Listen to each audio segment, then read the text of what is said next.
Hello, everyone. Thanks so much for tuning in. It's day 3 of the 45th edition of the Ottawa International Animation Festival. I'm Steph Barrington. I'm the Director of Industry Programming here at the OIAF. Today's discussion is co-presented by longtime OIF partners, CASO, that's the Computer Animation Studios of Ontario. I'm really excited for this very timely conversation about the changes to work culture in our industry post-COVID-19. Pleased to introduce today's moderator, Ben McEvoy, partner and executive producer at Friends and Enemies. Ben, I'll hand it off to you. Thanks, Stephanie. Hi, everyone.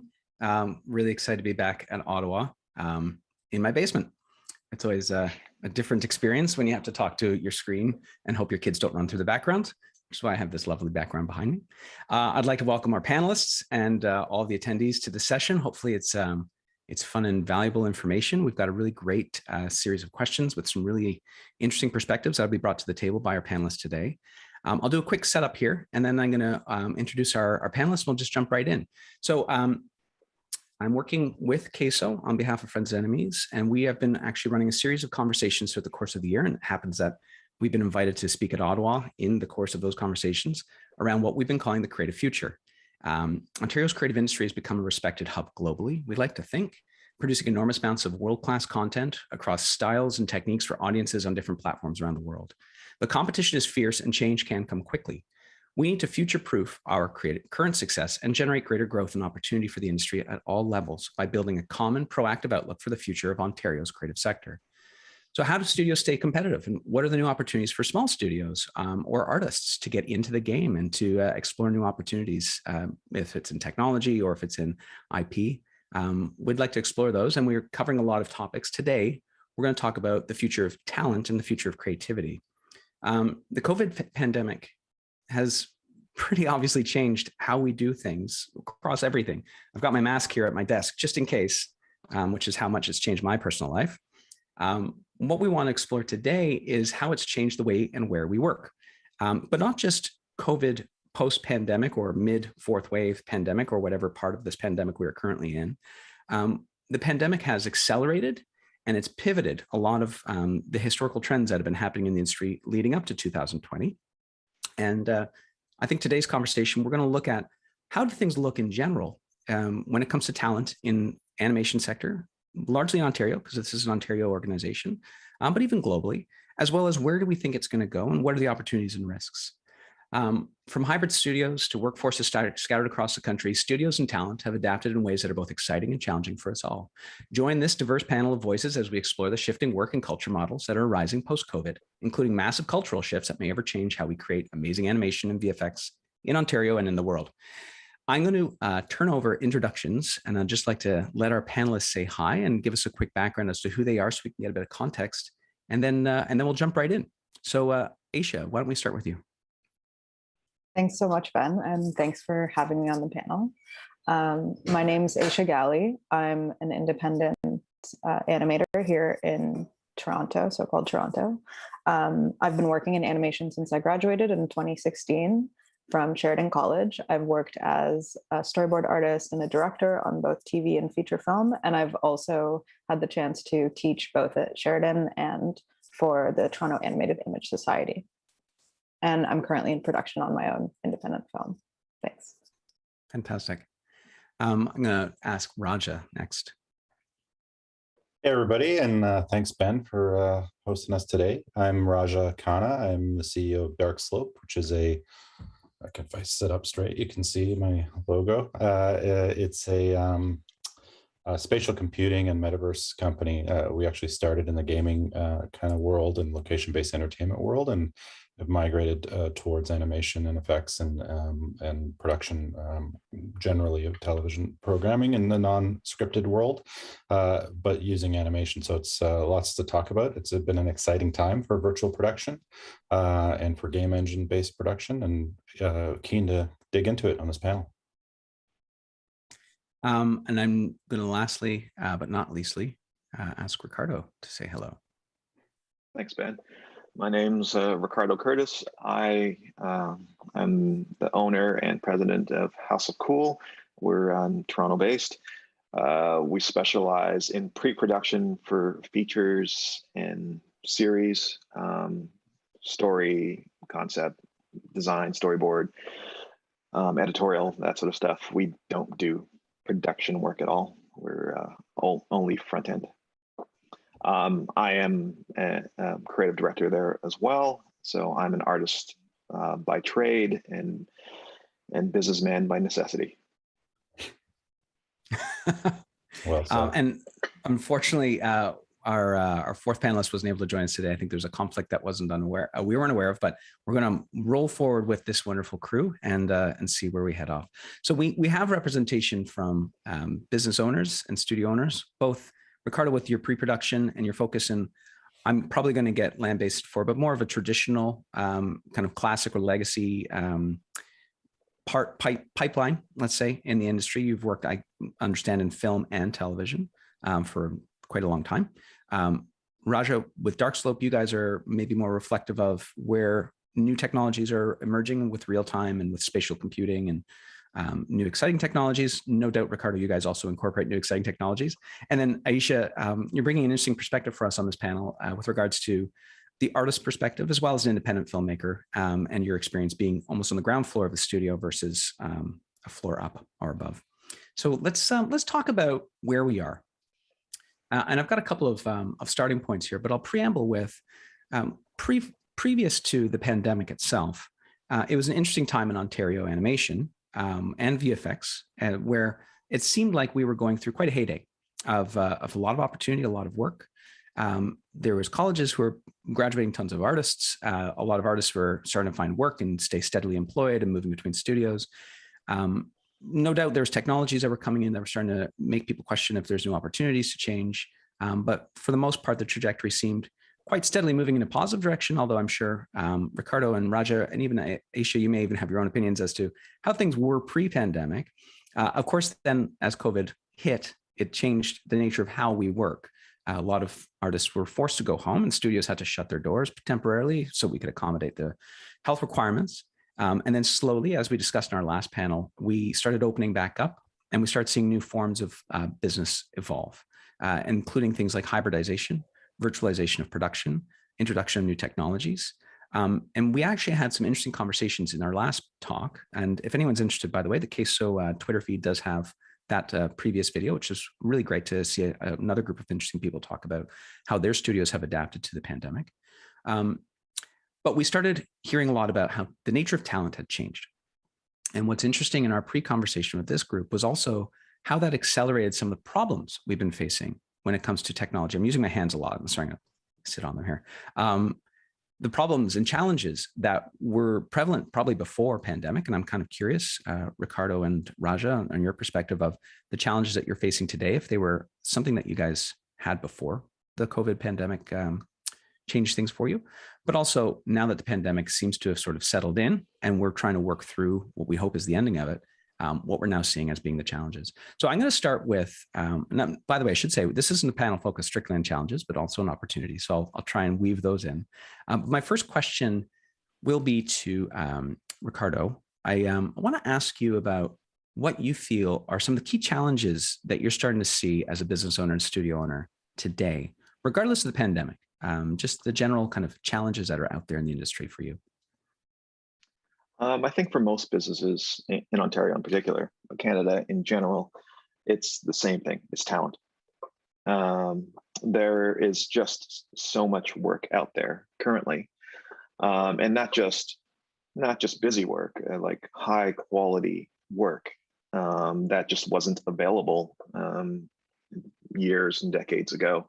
I've been in this industry for almost 30 years now, and you see the ups and downs, and we are very much in an up right now, and we want to take advantage of that as a studio, but talent wants to take advantage of that as well, and there's much more demand than there is supply of talent at the moment. I mean, that has always been an issue, even when I came out came out of school in the 90s. There was more work than there was talent to actually do it, and we are really feeling that again right now. So our challenge is to really put pressure on the schools to deliver the type of talent that we need, and not just people who want to do it, but people who are really skilled and ready to hit the ground running. It's for certain jobs, it's a little bit easier, entry level jobs, but those aren't the ones that we really need. We really need the ones who are decision makers, the ones who are actually really putting the stamp on the content. And unfortunately, schools aren't delivering those, and it's unfair. It's unfair to ask for the schools to deliver that level of talent right out of the gate, but that doesn't stop us from asking. So that also forces us as business owners to create that talent as fast as you can, and it's not really that possible to create them quickly, because it takes time to get people to the level where they're actually usable, and our clients don't want to wait. They want it now, so we want it now. So yeah, that is by far our biggest challenge at the moment. I'm going to ask the same question of all three panelists just to get the differing perspectives here. So Aisha, what would you say, being someone who works in the industry in production directly, as well as now running your own productions, what would you say would be some of the biggest challenges you seem to see from your perspective when it comes to talent in Ontario and in the industry at large?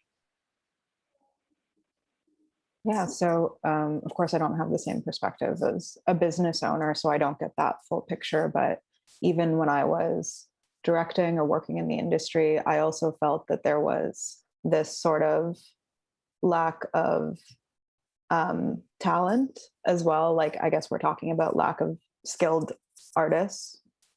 And I felt that the main challenge was that a lot of people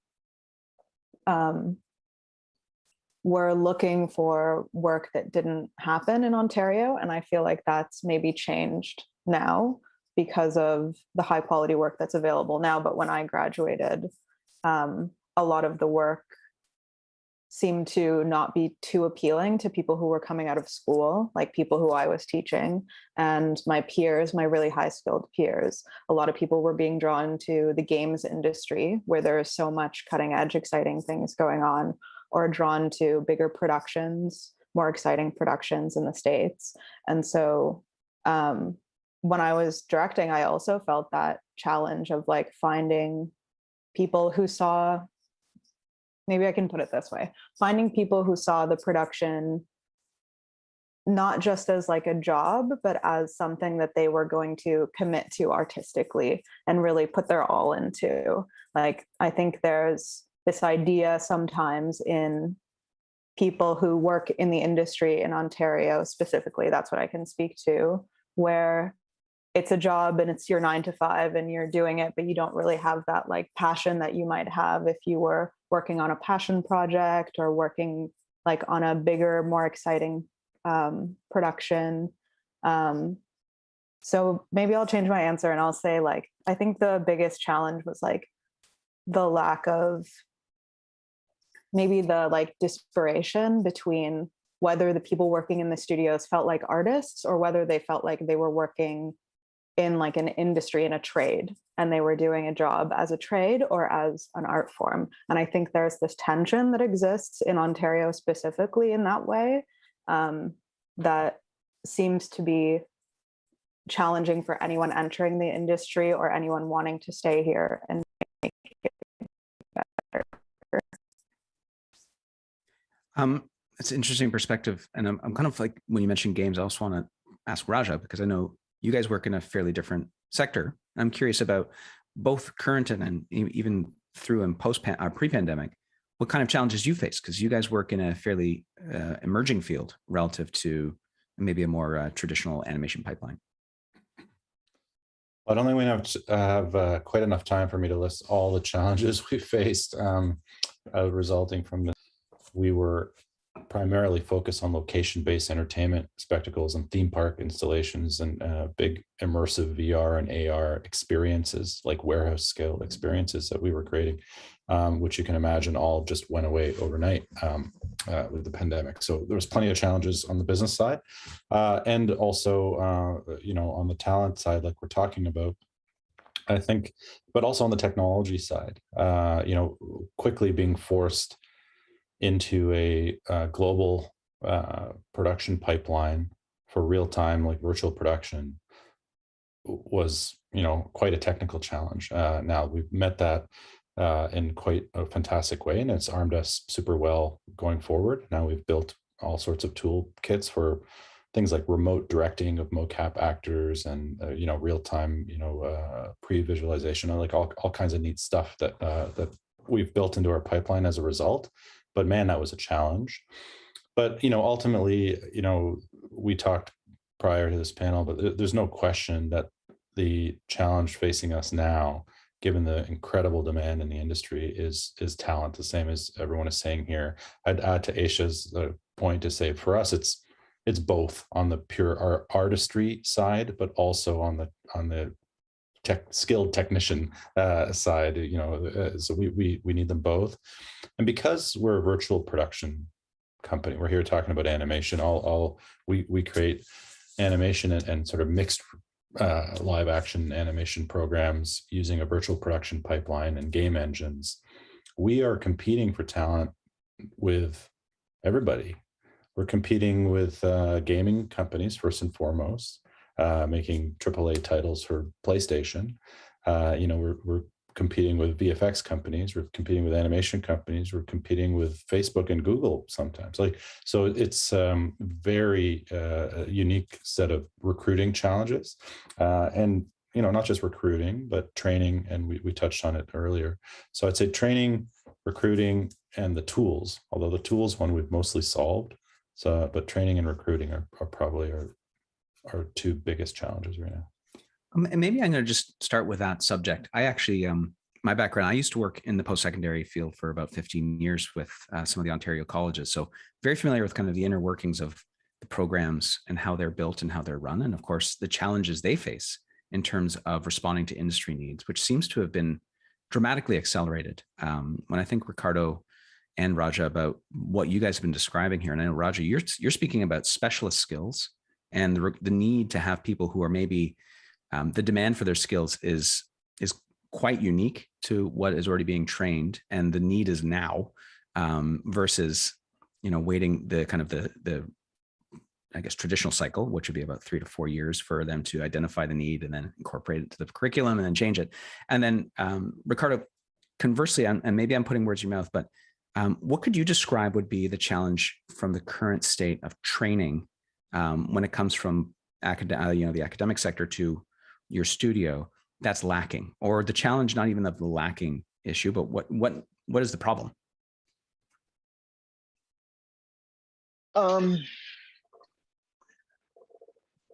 I can only speak specifically for my studio, which specializes in pre-production. So we have a lot of story artists and designers and editors and that sort of thing. And because of the type of projects that we're working on at our studio, which tend to be feature films or on the high end of streaming, it's really difficult to take someone who comes straight out of school and put them on a show, put them on a film.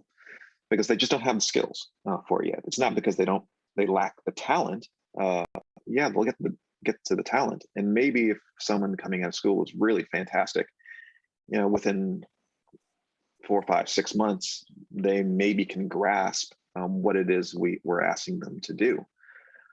But even 4, 5, 6 months is difficult to ask a studio to, put them on train them on your own dime, right? And so if you're talking about 1, 2 people, no problem. But for us, I mean, we're not a huge studio, we're almost 150 people, but that still means that we have, a dozen people training and not really producing yet. So from our standpoint, it's like, well, where are these people? So then you end up putting pressure on the schools, and I'm part of a Sheridan's PAC committee on setting curriculum, where it's like, give me this, and well, they can't. It's not fair to put that on their shoulders, because it's a sort of thing. It takes time. Everything from IT to producers, it takes time. It just doesn't happen overnight, and clients don't care. They don't care that it takes time, and they don't care that we have to seed a team with a senior, intermediate, and a junior, so that one day the junior will get to where they need them to be. They don't want that. We want all seniors all the time right now, because we got a boatload of money to put these shows on air as quickly as possible. And if you can't deliver that, we're going to try to look for someone else. That's what they say, but they can't, because they really can't look for others, because everyone's in the same boat, the identical boat. So I want to put a pin in that, because I know you brought something up in an earlier conversation that you've mentioned as being a space or a place that you're looking to solve the problem if it's not people. Raja and Aisha, 2 different questions for you. I'm going to start, Raja, first with you, but Aisha, I want to jump back over to you right away.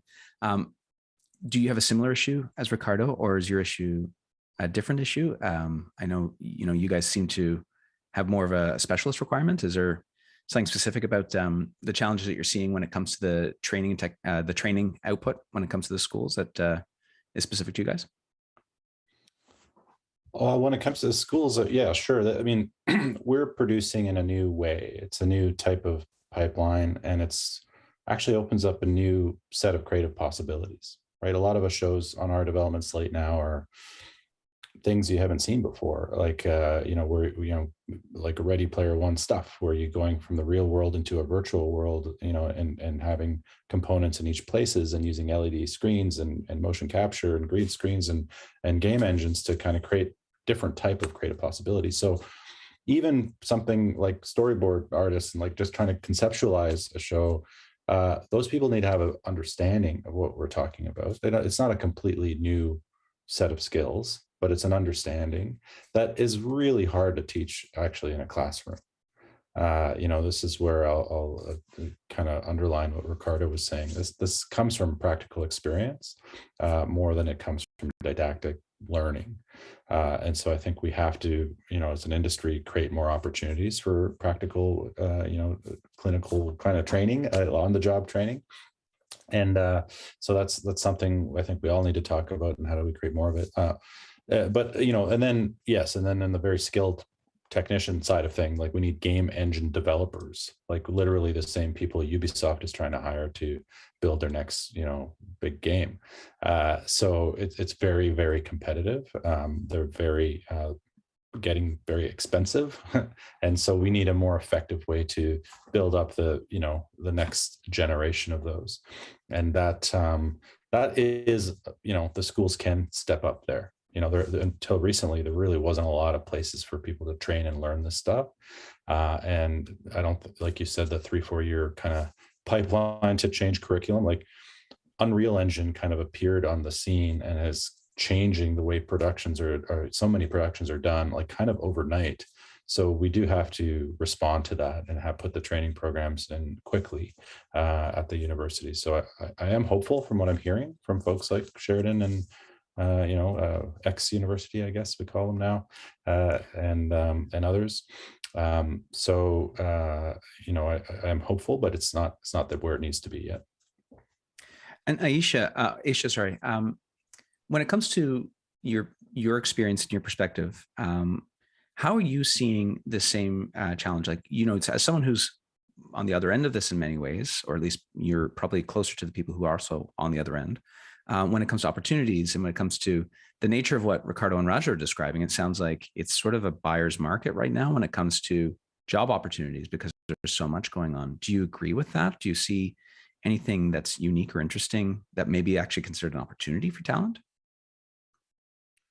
For sure. I think that, as you said, it's a buyer's market right now for talent. And anyone who's willing to get these skills or train really hard, even if you're coming out of school, you take 6 months to just work really hard to learn coding or something like that, as we've seen in web development, as we've seen in those industries, you can get where you want to go because the jobs are available. I think one problem maybe that I'm seeing is that the ideas that people have when they go to animation school, these dreams that they have to be filmmakers, to make cartoons, their expectations when they're going into animation school is not really the reality that they're going into when they go into the industry afterwards. And so I think there's that problem kind of happening, and that kind of misunderstanding the industry and what they need from schools and what they're selling to students as what they're going to be learning when they go into schools. So I think there's this miscommunication through the entire training system.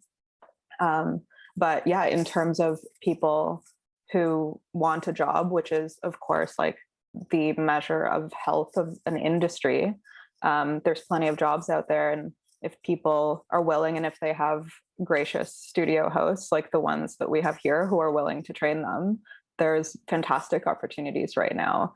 I think that it's really to what Raja and Ricardo were saying about training people and the amount of time that you have to do that. I think that Ontario studios are definitely at a disadvantage compared to, say, Disney or Cartoon Network, who have all of this money that they can throw at training people. Disney has training programs, etc. And Ontario studios obviously don't have that much money. And I think that's one thing that we that I should have mentioned in my first answer. I'm kind of coming back into my body now, though talking into the cameras is a bit hard. But I think one thing that I didn't mention, one of the challenges that we face is just money and how much money is available in Ontario to train the people that we need to train, invest in the software and the hardware that we need to invest in. Those are, even when I'm running a small production, I was directing last year, even on a 2D show, budgets are so tight and everything is so tight. And so when people's consideration coming out of school is okay, I'm going to join the workforce, and my top consideration now, if I can't work at Disney or whatever, my top consideration is how much money can I make? Well, you would still consider Disney because you could make a ton of money there, but your top consideration is how much money can I make? It becomes tough when budgets are so small and you need the top talent, and you can only offer people so much. So like I said, I'll repeat myself again, it definitely is a buyer's market, because you can kind of, if you have the talent, you can try and find the best offer and put yourself in a pretty good position, I think. Do you know much? Go ahead, Ricardo. Sorry. No, I'd love to jump in on what Aisha has been saying, and she's right, definitely a buyer's market. And we are limited as funds because we are generally in Ontario, we're not the ones that are creating, we don't own the IP. We're generally the service studios who are serving larger studios. So therefore, we don't have all the purse strings. But beyond that, on the training side, is that it's often not conducive for us to train as hard as we want to, for a number of reasons. For example, we have a school, but we do it in France because they're just much more supportive in France to get people trained than they are here. So we do it there instead. For us to train here, unlike in the States, you can sign a contract, and after they're trained, then they'll stay at your studio for a certain amount of time. In Ontario, we can't do contracts, and legally we can't do it. So when we train people, it's just, out of goodwill. As soon as we're done training, you can go wherever you like.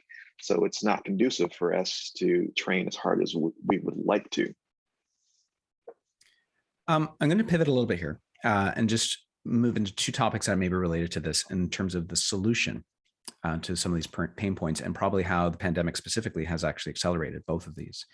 The first is our favorite three letters, WFH, working from home, and how that's changed the globalization of our workforce as well as the virtualization.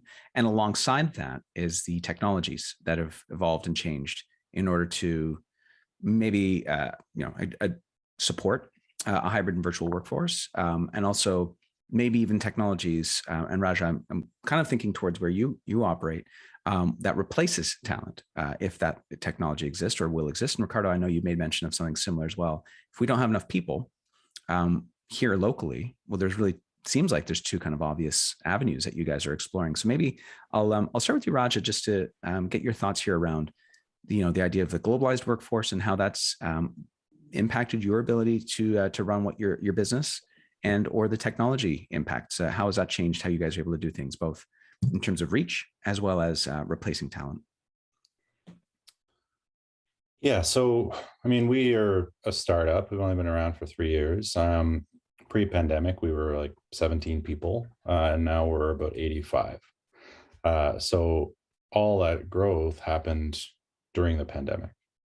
And honestly, I don't even think it would have been possible pre-pandemic, because pre-pandemic, we were very much about everyone's in the office in Toronto. We have a big office that sits empty now. We moved in 4 months before the pandemic started. And it's so, and I don't think we would have found those 60 plus people if we were searching in Ontario or Toronto. Like, they're just not there. So the pandemic was, it was kind of the pandemic, but it was also kind of necessity. If you assume the demand was still going to be there from the customers and our partners, we had to go global. We just had to fit into this global workflow and remote collaboration world.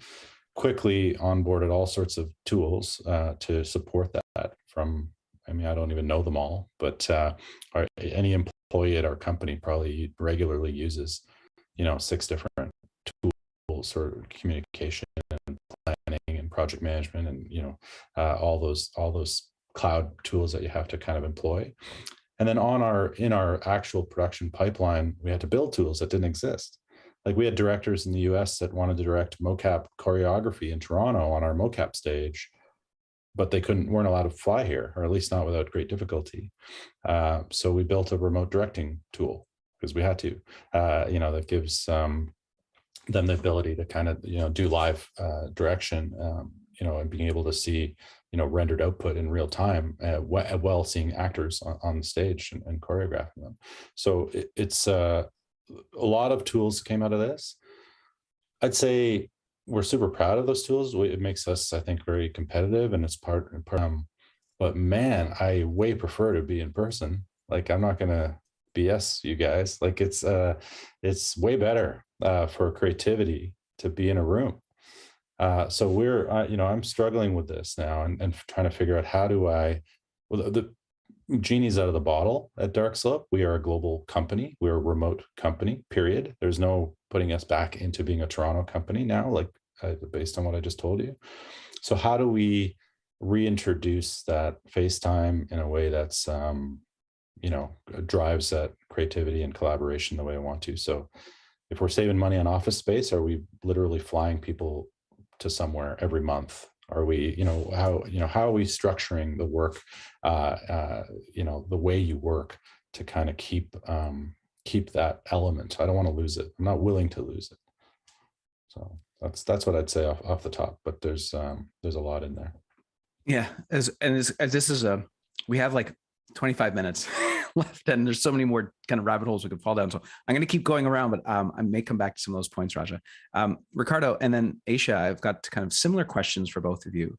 Ricardo, when we had spoken before this panel, we had discussions around talent, and you talked about looking to technology as a way to maybe mitigate or solve the challenges you face. Can you describe what is it you guys are doing that, maybe technology, what kind of technologies are you exploring? And what kind of applications or implications does that have when it comes to your talent challenges? Well, at first I would say, I would agree with what Raja is saying. It's actually way better to be in person. And anything that we're trying to do is we would like to be able to approximate at least what it was like to be together, even though we're apart. And I mean, there's a myriad of reasons for that. I think creatively we're actually better, but there's a whole mental health thing about it that I think we're all running into as well. But for us, technology is less of something that we actually want to do, but it's something that we're being forced to do. I mean, we're a business, so therefore we have to stay afloat. We have to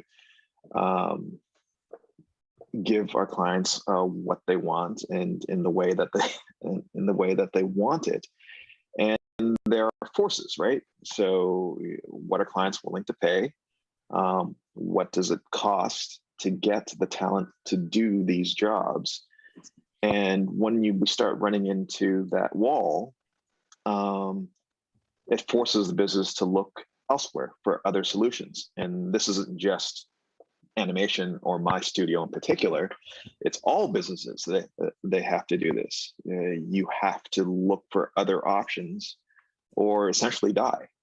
And so we look at the creative process, and when we say it's a buyer's market, which is great. I mean, I remember when I was an artist working for other studios, I definitely want to get paid well, and I definitely want to work on the best projects.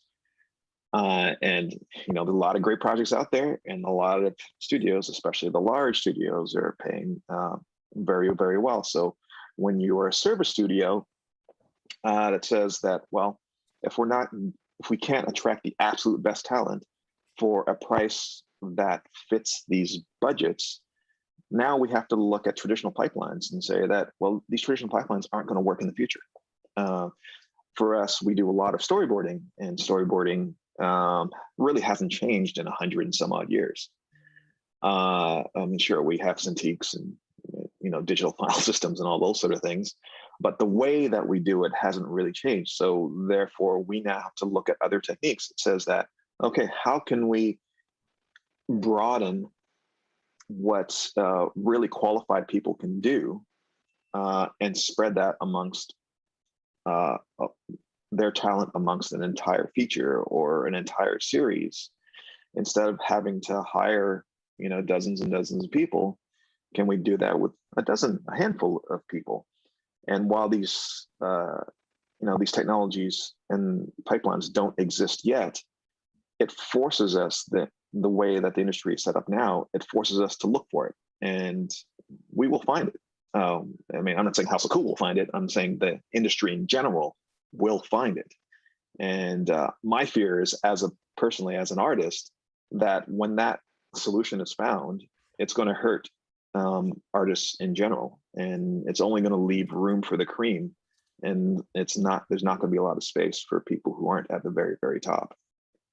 It reminds me a lot. I graduated in 2001 from Sheridan, right when Flash became a very popular production pipeline tool.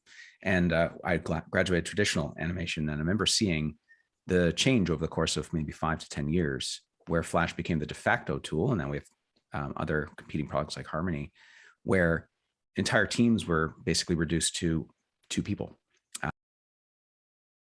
by the nature of that technology, and seeing how that progresses forward. And I mean, that's one side of the technology when it applies to the kind of more, I call it traditional and respectful way. but the traditional pipelines of animation. And then of course, Raja, the technologies that you guys are dealing with kind of move us into a whole new direction where I think about storyboarding for VR experiences or XR experiences and how that particular set of skills is kind of missing as well. I'm gonna switch over to Aisha. I want to chat with you just about the concept of work from home. And I'm actually, just so our audience viewers, questions being listed here, and I'm picking through them just so if I can get the kind of the essence of some ideas. So hopefully some of these questions are being answered. A friend of the festival, Mike Valaket, had a good question. I'm just going to lob this one to you, Aisha, and then I'm going to turn it back to Rick and Raj.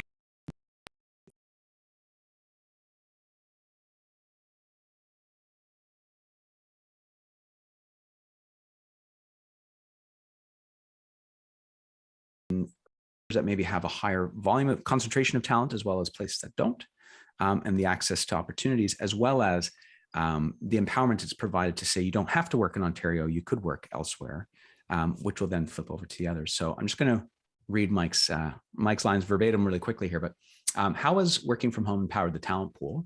Some studios have felt the impact on productivity, while perhaps it's been removal of the invisible pressure to work late. Artists seem in more control of their well-being, are setting different boundaries, and I'm while at the same time sharing more information, like comparing salaries. I know Mike's got an initiative going on that. Look at opportunities maybe further afield, and being asked to. How do you? And also maybe because we're going to start pointing to the future a little bit more with these questions. Where do you see that leading? Yeah, well, that's like a huge question, right? There's so many things that go into that. So if we're talking about how the talent pool is empowered, specifically in Ontario, there's definitely benefits to not having to live in downtown Toronto, which is one of the most expensive cities in the world. You don't have to do that anymore. You could live somewhere out in the suburbs or just elsewhere. So that's, I'm sure, lots.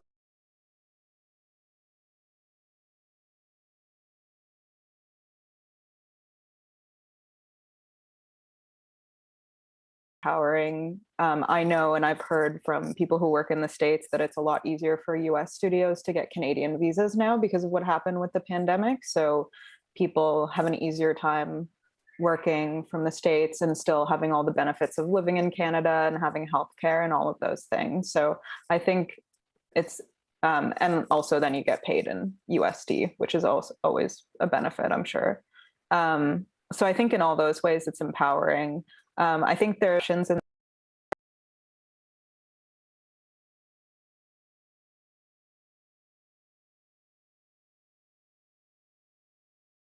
built off of the tax credits, and we don't need to totally get into that, but like how in business. Okay.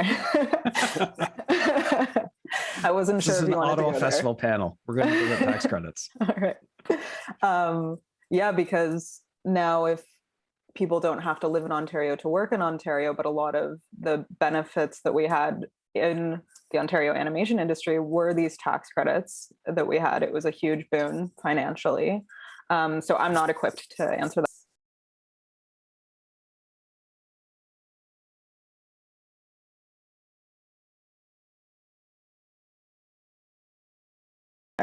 No, sorry, it was a lot. But basically, we already talked about the buyer's market nature, and I'll give a bit more context here. And I do want to bring in Raj and Ricardo in a second, but in our last panel that we did back in March or April, there was discussions around a harder time finding work because of the nature of having to be local. But also some studio owners were finding, this is actually a good pivot for Ricardo and Raja, we're finding that people are getting approached to work remotely, even just going south, but even to Europe.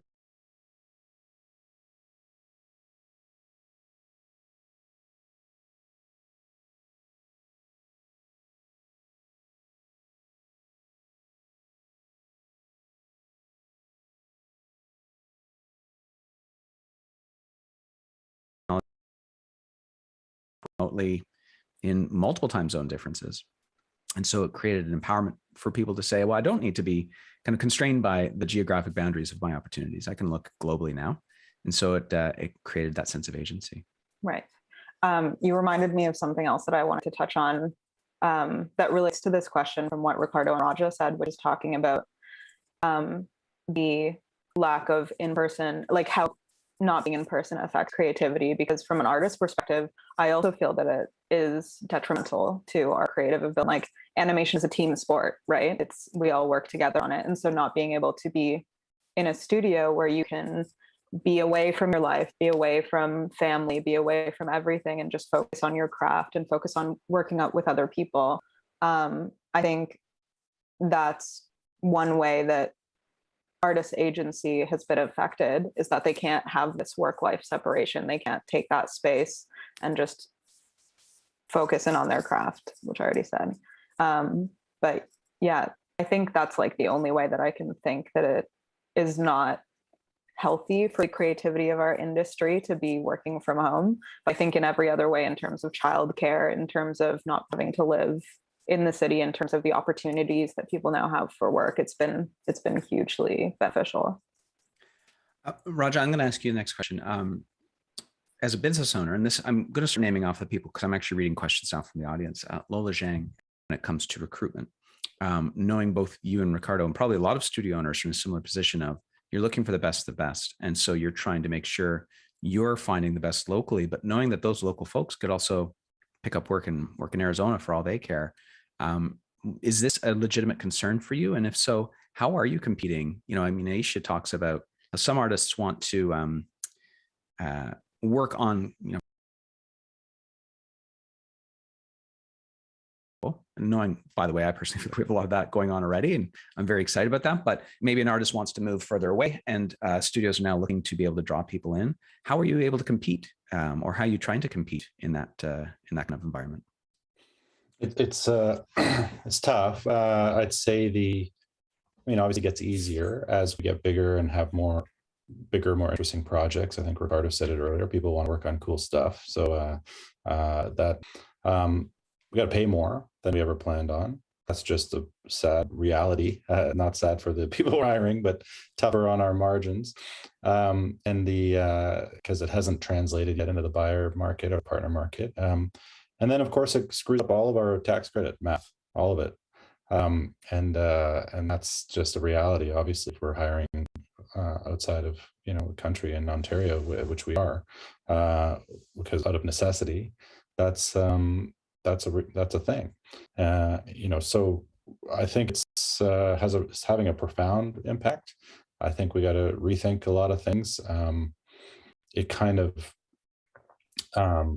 has this perverse effect of making us focus on bigger buyers that tend to be harder to negotiate with from a rights perspective, which is kind of the opposite of what we want to do. Not to get too into the policy side of this thing, but I mean, we're building a rights company more than anything else. We own the rights to the work that we do mostly, and across television and gaming. And so at some point, it gets harder, might cross the line to very hard, if not impossible, to finance certain productions when you're dealing with this type of talent cost. And it's not Canadian, and you don't have the benefit of the tax credits, et cetera, et cetera. So these are real challenges that we're navigating every day. But I'll tell you, it makes the gravity of the U.S. market that much stronger. And we just tend to focus more and more and more there. It's a really great opportunity for me to pivot. Rick, I want to ask you another question around, this is from Mike Schneer. I'm going to get it wrong, and I'm sorry. Mike asked, in your opinion, why should talent and the challenge, I think your term, Raja, of gravity of the United States, I think even the gravity of global opportunity is maybe quite appealing in some ways. It opens up a lot of new avenues. Why should people be excited to keep working in Ontario? What's going on? I mean, this is a bit of an opportunity for us to pump, but even from your perspective, what do you think makes it so much more valuable to stick around in Ontario and do great work?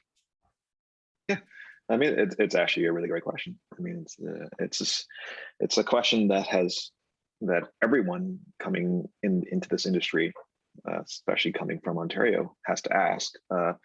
They should ask even before they get into the industry. I did.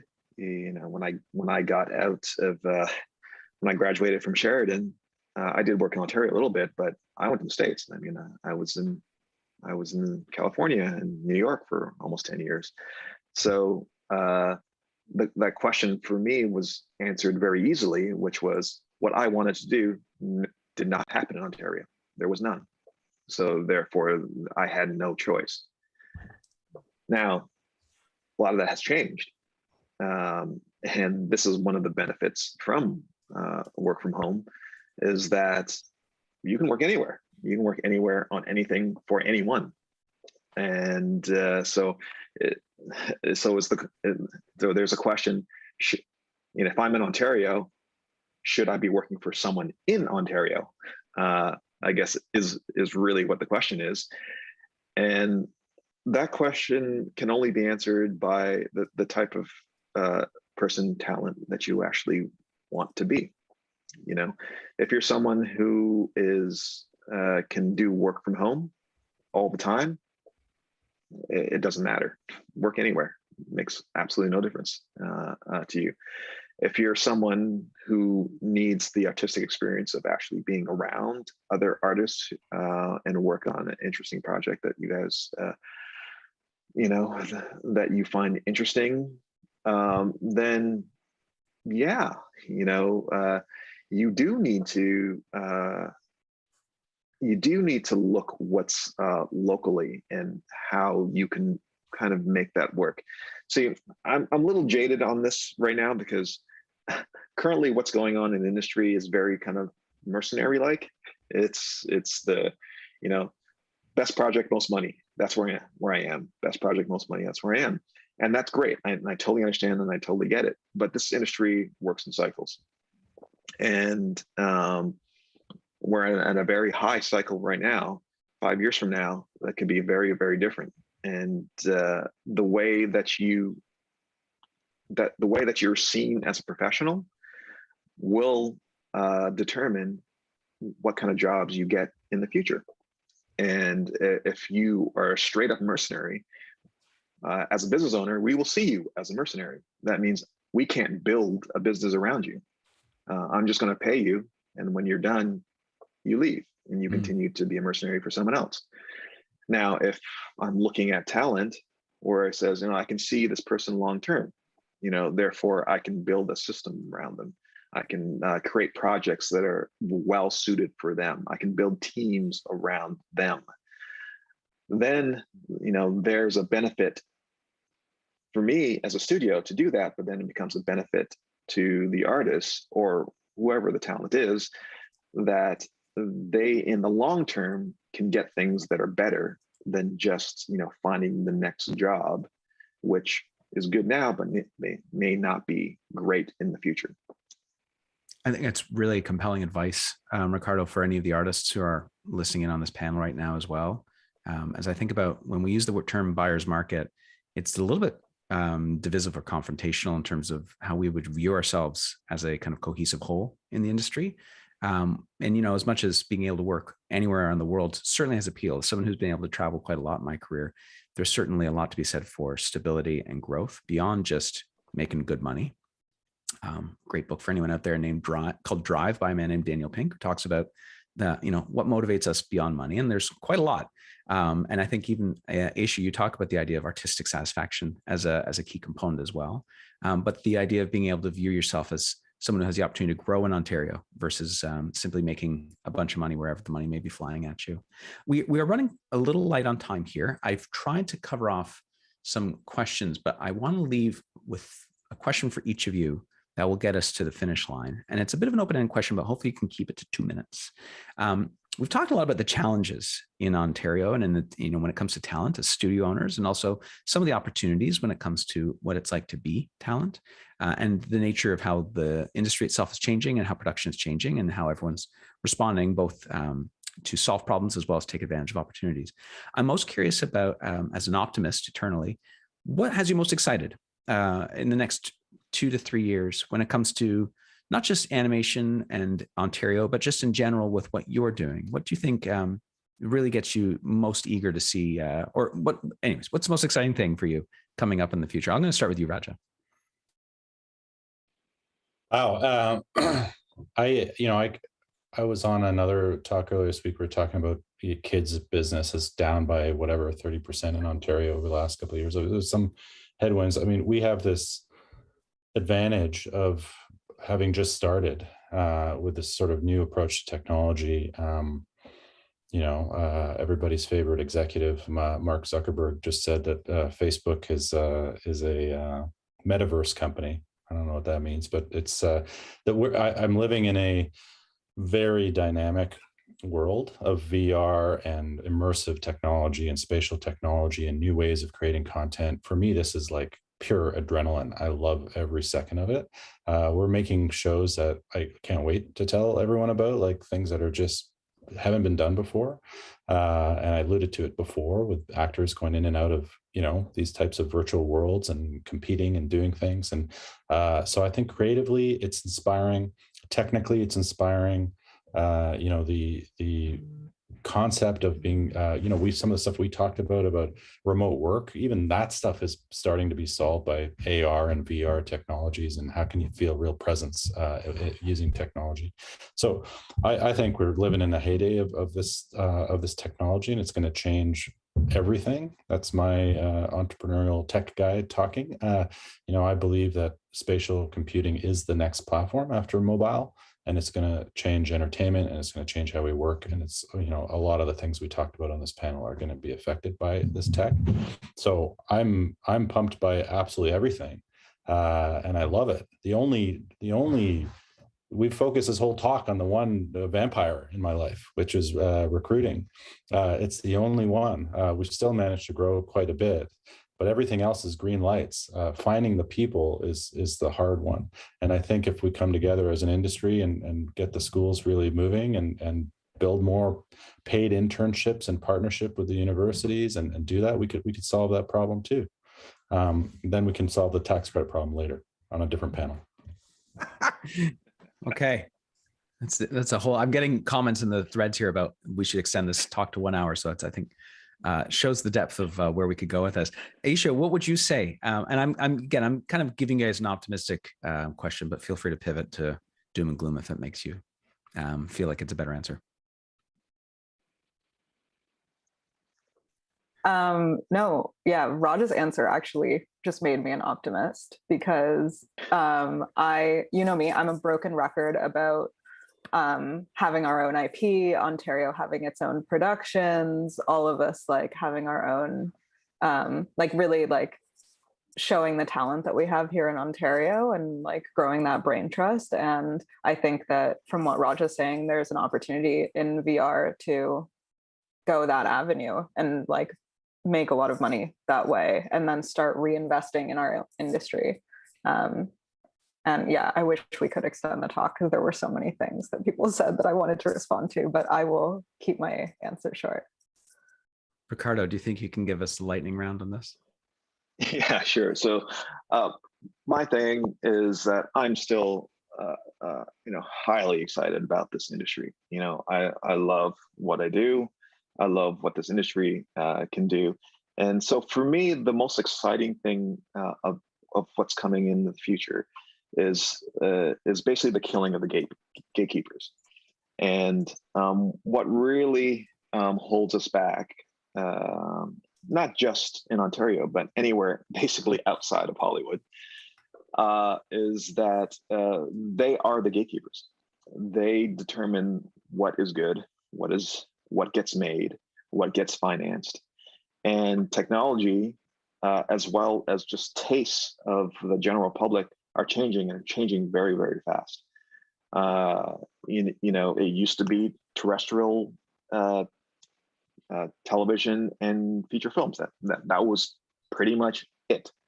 Well, those doors have been kicked down, and they will continue to be kicked down. How people see animation, this type of entertainment, is very much changing. Anime was a very niche thing when I was in school. Now it's just like my kids don't watch anything but anime. It's changed the way that they've seen content and what they accept in content. Gatekeepers, all the way from big studios to ratings agencies, they won't matter as much in the future, which allows us to create more amazing and unique content in the future. Not here yet, but it's getting there. I wish we had more time. Thank you, Aisha, Raja, Rick, for your interesting insights, all of the things you had to say, to our attendees for all the comments. I think there's a really clear interest in hearing more about this, and unfortunately we are out of time. So I want to thank everyone. I also want to just as a quick at the end before I hand it back to Stephanie, hold on to the mic one more second. CASO has been doing talks around subject matter similar to this, and my hope is that we'll have another one before the year's over.